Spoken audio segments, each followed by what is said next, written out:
Hello दोस्तों, prime virtual class में आपका स्वागत है।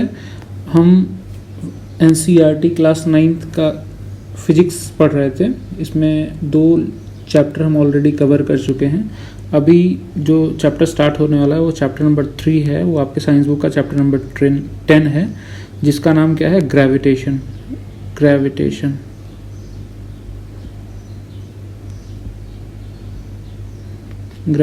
है। तो इसमें अभी तक हम लोगों ने क्या पढ़ा? दो चैप्टर में, पहले चैप्टर में क्या पढ़ा हुआ था? मोशन पढ़ा हुआ था। मोशन में हमने देखा था कि क्या हो सकता है, डिस्प्लेसमेंट पढ़ा था, वेलोसिटी पढ़ा था, एक्सेलरेशन पढ़ा था, ये सब पढ़ा था।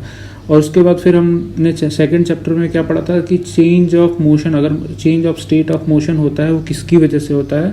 तो हम लोगों ने पढ़ा था कि वो फोर्स की वजह से होता है। Change in state of motion जो होता है वो फोर्स की वजह से होता है। ये हम लोगों ने पढ़ा था फर्स्ट लॉ ऑफ मोशन में। सेकंड लॉ ऑफ मोशन में हमने पढ़ा था कि rate of change of momentum जो होगा वो फोर्स के बराबर होगा। फिर हमने थर्ड लॉ ऑफ मोशन पढ़ा था कि जितना एक ऑब्जेक्ट दूसरे ऑब्जेक्ट पे फोर्स अप्लाई करता है, इंस्टेंटेनियसली दूसरा ऑब्जेक्ट पहले ऑब्जेक्ट पे भी उतना ही फोर्स अप्लाई करता है, जिसका डायरेक्शन क्या होता है? इक्वल एंड अपोजिट होता है। तो ये हम लोगों ने ऑलरेडी पढ़ा हुआ है। तो अब इस चैप्टर में हम क्या है कि एक स्पेशल टाइप के फोर्स का डिस्कशन करेंगे। अभी तक जो हम लोगों ने फोर्स पढ़ा था उसमें हमने देखा था कि हम अपने मैस्कुलर पावर से उसको लगा रहे थे, फोर्स क्रिएट कर रहे थे, वो हम लोगों ने पढ़ा हुआ था। अभी यहाँ पे एक बहुत ही अनोखा टाइप का फोर्स पढ़ेंगे जो कि हम अपने रियल लाइफ में हर रोज देखते रहते हैं, पर हो सकता है कि अभी इस लेवल तक आप हो सकता है उसको नहीं समझ पा रहे होंगे, लेकिन आज इस चैप्टर को पढ़ने के बाद आप उसको जरूर ही समझ पाएंगे। तो आप इस चैप्टर को स्टार्टिंग से लास्ट तक पढ़िए। तो इसमें क्या है कि आपको ना केवल आपके एग्जाम के क्वेश्चन सॉल्व करने में हेल्प मिलेगी, बल्कि क्या है कि रियल लाइफ के बहुत सारे प्रॉब्लम्स को समझने में हेल्प मिलेगी। ठीक है, तो ये क्या है कि इसका नाम, इस स्पेशल टाइप के फोर्स को हम बोलते हैं ग्रेविटेशनल फोर्स। ओके, तो ये है क्या, उसको हम जस्ट समझने का कोशिश करते हैं। आप कहीं पे खड़े हैं, अगर घर के बाहर में खड़े हुए हैं, और एक छोटा सा पत्थर लेके अगर आप ऊपर की तरफ इसको फेंक देते हैं, ऊपर की तरफ फेंकते हैं, तो क्या होता है? थोड़ी देर तक ऊपर जाता रहता है और उसके बाद वो क्या होता है कि वो रुक जाता है और फिर से वापस आने लगता है। तो ऐसी कंडीशन में क्या होता है कि वो आप कितना भी तेज से फेंकिए, आप अपना पूरा फोर्स लगा दीजिए, और लेकिन वो क्या होगा कि वो एक एक्सट्रीम पॉइंट पे पहुंचेगा और उसके बाद वापस वो आएगा ही आएगा। तो वापस आके वो पृथ्वी पे दोबारा पहुंच जाएगा। और आप देखिए, कहीं पे भी अगर आप छत पे हैं, छत पर से कोई अगर फिसल जाएगा तो वो घर एकदम जमीन पे ही नीचे गिरता है। या फिर आप देखो कि कोई अगर फल है, जैसे न्यूटन को क्या हुआ, सेब दिखाई दिया कि सेब के पेड़ से जब वो नीचे गिरा तो कहाँ गिरा? वो जमीन पे गिरा। तो अब उन्होंने सोचा कि भाई हर चीज जो भी गिरता है वो क्या होता है, जो भी हमें दिखाई देता है, कुछ भी छोड़ दो जिसपे कोई मतलब जिसको किसी स्ट्रक्चर पे रोका ना गया हो, तो क्या हो गया? वो जमीन पे ही गिरता है। ऐसा क्यों होता है? वो सोच रहे थे, और पहले सब लोग सोचते ही थे कि ऐसा क्यों होता है। ठीक है, तो और उसके बाद कुछ और एग्जाम्पल अगर आप समझने का कोशिश करो तो लोग बोलते हैं कि जो मून होता है, चंद्रमा होता है, वो अर्थ के चारों तरफ घूमता रहता है। ऐसा क्यों होता है? और फिर कुछ लोग बोलते हैं कि नहीं, जो पूरे सौर मंडल में जितने भी ग्रह और उपग्रह हैं वो क्या काम करते हैं? वो सूर्य की परिक्रमा करते रहते हैं। तो इस तरह से हम ऐसा पढ़ते हैं, लेकिन हमको ये नहीं पता है कि वो क्यों पढ़ते हैं। मतलब ऐसा हो सकता है अभी हमको पता भी है, लेकिन एक टाइम के पहले, जब न्यूटन से पहले इस टाइप का मतलब किसी को पता ही नहीं था कि क्यों, किस फोर्स की वजह से, क्या वजह है कि ये सब होता है। लेकिन न्यूटन ने जब ये इन सारे चीज़ों को एक साथ में स्टडी किया तो उन्होंने ये समझा और बताया भी कि इन सारे टाइप के जितने भी मतलब फिनोमिना हो रहे हैं कि अर्थ के तरफ बॉल का आ जाना, पत्थर का आ जाना, सेब का आ जाना, और किसी एक ग्रह का दूसरे ग्रह की परिक्रमा करना, ये सारे जो भी ये हैं इवेंट हैं वो एक ही फोर्स से गवर्न होते हैं। वो क्या है, वो कौन सा फोर्स है, ग्रेविटेशनल फोर्स, ग्रेविटेशनल फोर्स। तो ठीक है, तो अगर हम इसको समझने का कोशिश करते हैं कि ग्रेविटेशनल फोर्स क्या होता है, तो ग्रेविटेशनल फोर्स में आप अगर समझेंगे तो क्या होता है कि कोई एक बॉडी दूसरे बॉडी को अपने ओर आकर्षित करती है, कोई एक बॉडी दूसरे बॉडी को अपने ओर आकर्षित करती है, ऐसा ग्रेविटेशनल फोर्स कहता है। ठीक है, तो ऐसी कंडीशन में क्या होगा, कोई ट्री है, अगर ट्री है तो उससे अगर सेब टूटा तो वो क्या है कि वो पृथ्वी की ओर आता है, क्योंकि पृथ्वी उसको अपने ओर आकर्षित करती है, अपने ओर आकर्षित करती है। ठीक है, तो ऐसी कंडीशन में क्या होगा कि वो पृथ्वी एक उस पर फोर्स लगाती है। ठीक है, तो अब केवल पृथ्वी ही ऐसी नहीं है जो दूसरे ऑब्जेक्ट पे फोर्स लगाती है, सारे ऑब्जेक्ट दूसरे ऑब्जेक्ट पे फोर्स लगाते हैं। तो अब क्योंकि अगर आप ऐसे देखेंगे कि पिछले चैप्टर हम लोगों ने second law of motion, third law of motion सब हम लोगों ने पढ़ लिया है, तो सीधा सीधा ये होता है कि कोई भी ऑब्जेक्ट, मतलब अगर सेकेंड लॉ की बात करें तो बोलता है कोई भी ऑब्जेक्ट मतलब उसके एक्सेलरेशन में अगर चेंज होता है तो उसके एक्सेलरेशन में चेंज होने के लिए एक फोर्स रिस्पॉन्सिबल होता है। तो इससे हमारा क्या है कि कोई ना कोई तो फोर्स है। ठीक है, इसमें फोर्स था, इसको ग्रेविटेशनल फोर्स बोलते हैं, ये तो समझ गए हम लोग, इसमें कोई इशू नहीं है। लेकिन अब थर्ड लॉ ऑफ मोशन क्या कहता है, थर्ड लॉ ऑफ मोशन क्या कहता है, थर्ड लॉ ऑफ मोशन कहता है कि जितना एक ऑब्जेक्ट दूसरे ऑब्जेक्ट पे फोर्स लगाता है उतना ही दूसरा वाला ऑब्जेक्ट पहले वाले ऑब्जेक्ट पे फोर्स लगाता है।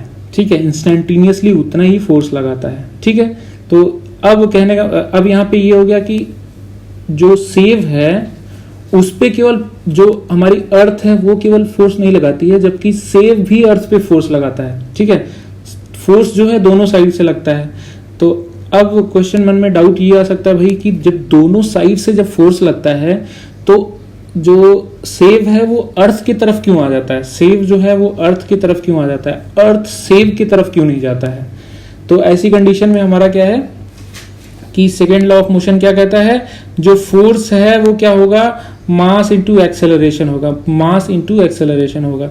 तो अब देखिए कि अगर सेब मान लीजिए कुछ फोर्स उस पर लगा भी रहा है, अर्थ पे कुछ फोर्स लगा भी रहा है, मान लीजिए कि कुछ न्यूटन करके लगा रहा होगा, लेकिन वो बहुत छोटा है, इसके लिए उसकी कैपेबिलिटी बहुत कम है लगाने की।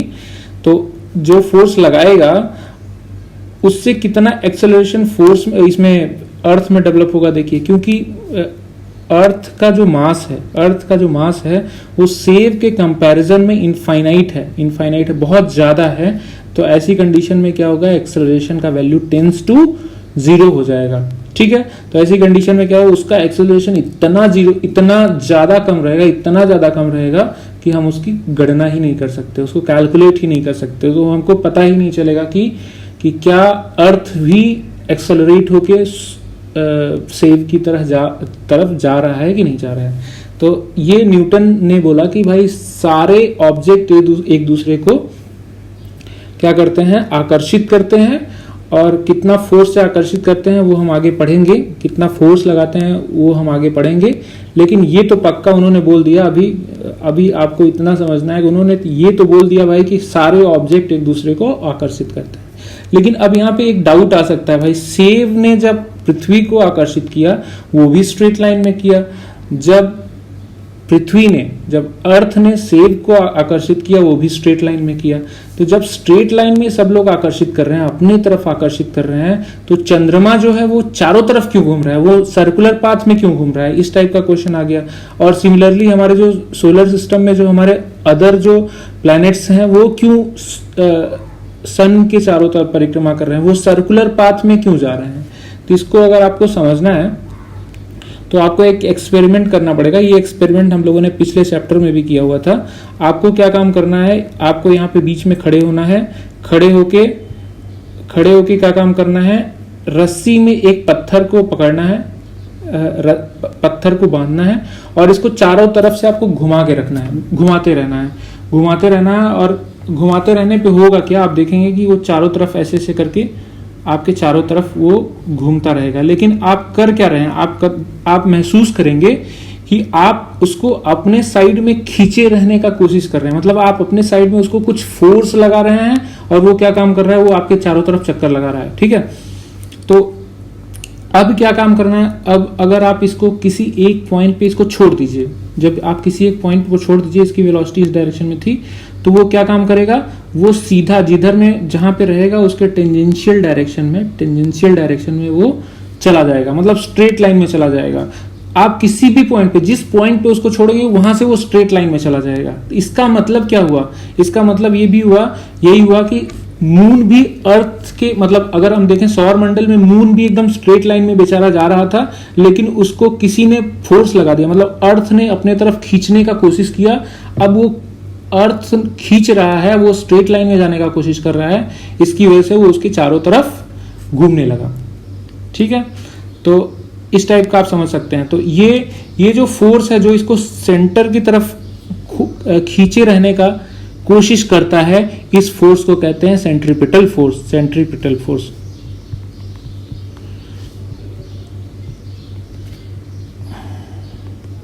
ठीक है, तो इसको आप याद रखने के लिए क्या कर सकते हैं, समझ सकते हैं कि कोई भी जो बड़ा, जो स्ट्रांग आदमी है उससे बचने के लिए उसका परिक्रमा करना पड़ता है। ऐसे करके आप याद रख सकते हैं, उसका परिक्रमा करना पड़ता है, नहीं तो वो क्या काम करेगा, आप उसमें जाकर टकरा जाएंगे और आपकी अस्तित्व जो है वो खत्म हो जाएगी। तो इसकी वजह से हमेशा जो स्ट्रांग पर्सन होगा, जैसे सन ज्यादा स्ट्रांग है अर्थ से, तो अर्थ सन का परिक्रमा करता है। सिमिलरली अर्थ जो है वो मून से ज्यादा स्ट्रांग है, तो मून जो है वो अर्थ का परिक्रमा करता है। ठीक है, अभी हम लोगों ने एक पॉइंट पढ़ा कि जब किसी एक पॉइंट पे जब हम इसको छोड़ देते हैं तो वो टेंजेंशियल डायरेक्शन में स्ट्रेट लाइन में चला जाता है।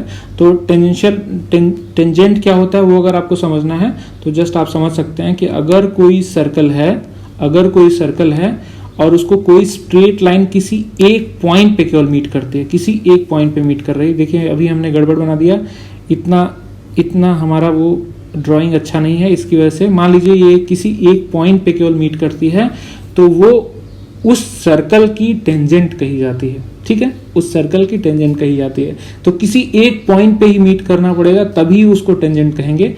अगर वो एक से ज्यादा पॉइंट पे मीट करता है तो उसको टेंजेंट नहीं बोलते हैं। आप मैथमेटिक्स में इसको पढ़ेंगे कि ये क्या काम करता है कि अगर सर्कल के सेंटर से कोई लाइन इस पॉइंट से मिलाया जाए, मतलब उसका रेडियस जो होता है सेंटर से अगर इसको मिला दिया जाए तो उस पर 90 डिग्री एंगल बनाता है। तो ये टेंजेंट का डेफिनेशन होता है। टेंजेंट आप समझ लीजिए, टेंजेंट में को समझने में अभी कोई इशू नहीं है। ठीक है, तो अंडरस्टैंडिंग हो चुकी है कि इसमें कोई डाउट नहीं है कि अगर कोई स्ट्रेट लाइन में ऑब्जेक्ट जा रहा है और उस पे कोई एक्सटर्नल फोर्स लगेगा जो एक पॉइंट की तरफ केवल लग रहा होगा, किसी एक पॉइंट की तरफ लग रहा होगा, तो वो ऑब्जेक्ट क्या है, वो ऑब्जेक्ट सर्कुलर मोशन करने लगेगा। लेकिन ये तो पक्का है ना भाई, फोर्स तो लग रहा था ना, जो फोर्स लग रहा था वही हमारा ग्रेविटेशनल फोर्स है। तो इसमें कोई डाउट नहीं है कि इसमें कोई डाउट नहीं है कि जो ये वाला फिनोमेनन है वो भी एक किसी फोर्स से ही गवर्न हो रहा है। तो ये भी क्या हो गया, ग्रेविटेशनल फोर्स से गवर्न हो रहा है। ठीक है, तो इतना हम लोगों ने समझ लिया। अब हम क्या समझते हैं कि universal law of gravitation, Newton ने कुछ केपलर का थ्योरी पढ़ा। केपलर का थ्योरी हम सेपरेटली पढ़ लेंगे कि क्या था, उन्होंने क्या बोला था, और उससे उन्होंने कुछ कंक्लूड किया कि gravitational universal law of gravitation कैसा होना चाहिए। तो जस्ट हम उसको समझ लेते हैं कि यूनिवर्सल लॉ ऑफ ग्रेविटेशन क्या कहता है। Universal law of gravitation, universal law of gravitation क्या कहता है।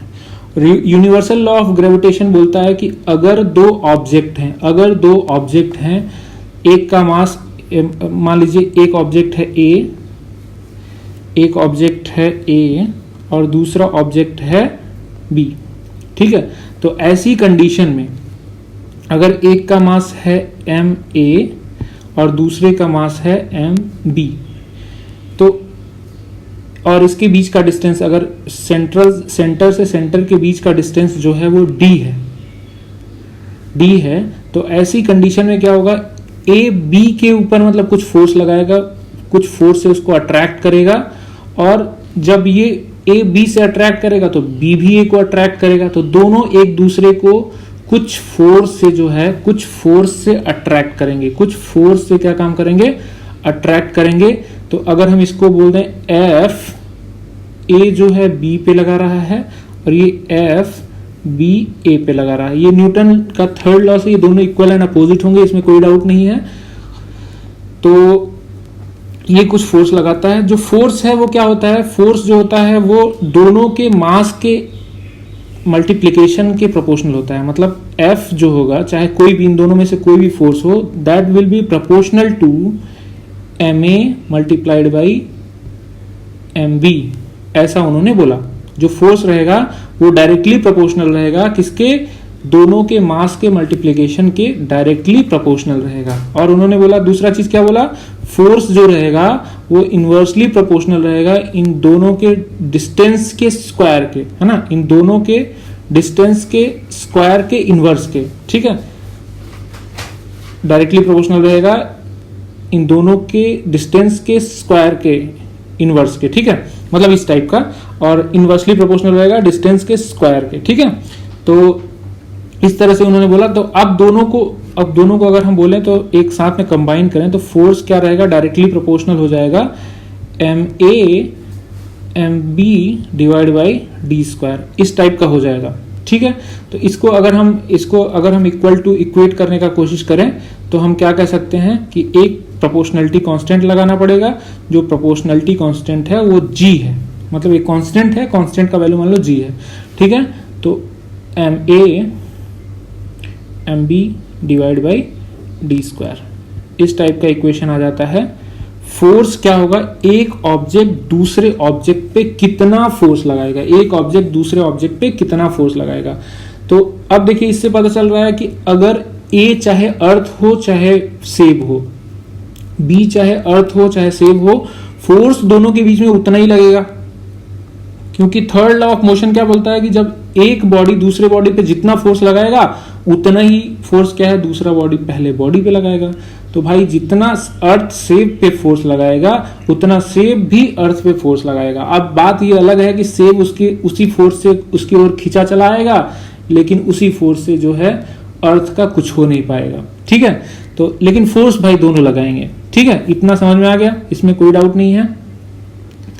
तो इसको जी को क्या बोलते हैं, जी को बोलते हैं universal gravitational constant. Universal gravitational constant मतलब ये सारे ऑब्जेक्ट, मतलब यूनिवर्सली अगर देखेंगे तो ये जो फोर्स है वो सारे ऑब्जेक्ट के बीच में लागू होता है, ठीक है। ये यूनिवर्सल ग्रेविटेशनल फोर्स का लॉ है, इसको बोलते हैं यूनिवर्सल लॉ ऑफ ग्रेविटेशन, इसीलिए इसको जी को क्या बोलते हैं, यूनिवर्सल कांस्टेंट ऑफ ग्रेविटेशन, ठीक है। पे क्या है, जी है यूनिवर्सल ग्रेविटेशनल कांस्टेंट, जी क्या है, यूनिवर्सल ग्रेविटेशनल कांस्टेंट, ठीक है। तो जी है यूनिवर्सल ग्रेविटेशनल कांस्टेंट,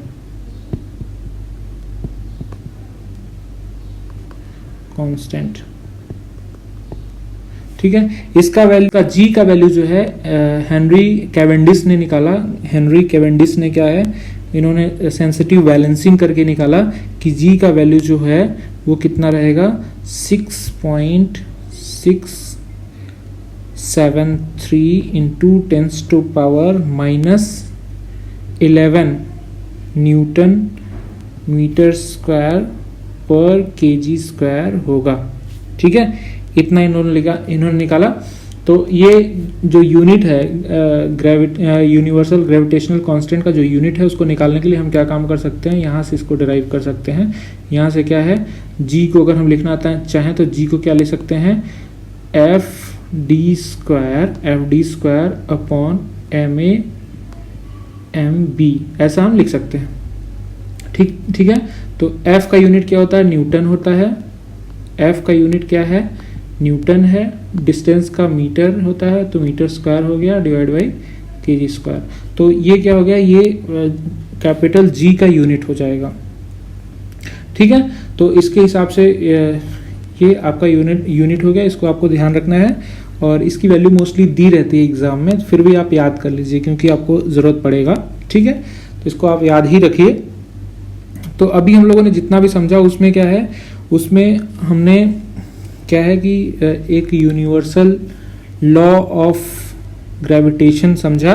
तो उसमें एक चीज़ जो माइंड करने वाली जो चीज़ है वो था कि फोर्स जो है वो डायरेक्टली प्रोपोर्शनल है 1/d स्क्वायर के। तो अगर पृथ्वी से कोई चीज़ अगर मान लीजिए कि कुछ डिस्टेंस पे थी पृथ्वी से, या किसी भी चीज़ से, दो ऑब्जेक्ट हैं, उनके बीच का डिस्टेंस जो है मान लीजिए पहले 1 मीटर था और उसके बाद 2 मीटर हो गया, उसके बाद क्या हो गया, उसके बाद 2 मीटर हो गया, 1 मीटर से सीधा जस्ट 2 मीटर हो गया। तो उनके बीच का जो फोर्स है वो कितना कम हो जाएगा, उसको आप देखने की अगर कोशिश करेंगे तो फोर्स जो हो जाएगा एक केस में 1/1 स्क्वायर इज इक्वल टू 1 ही रहेगा।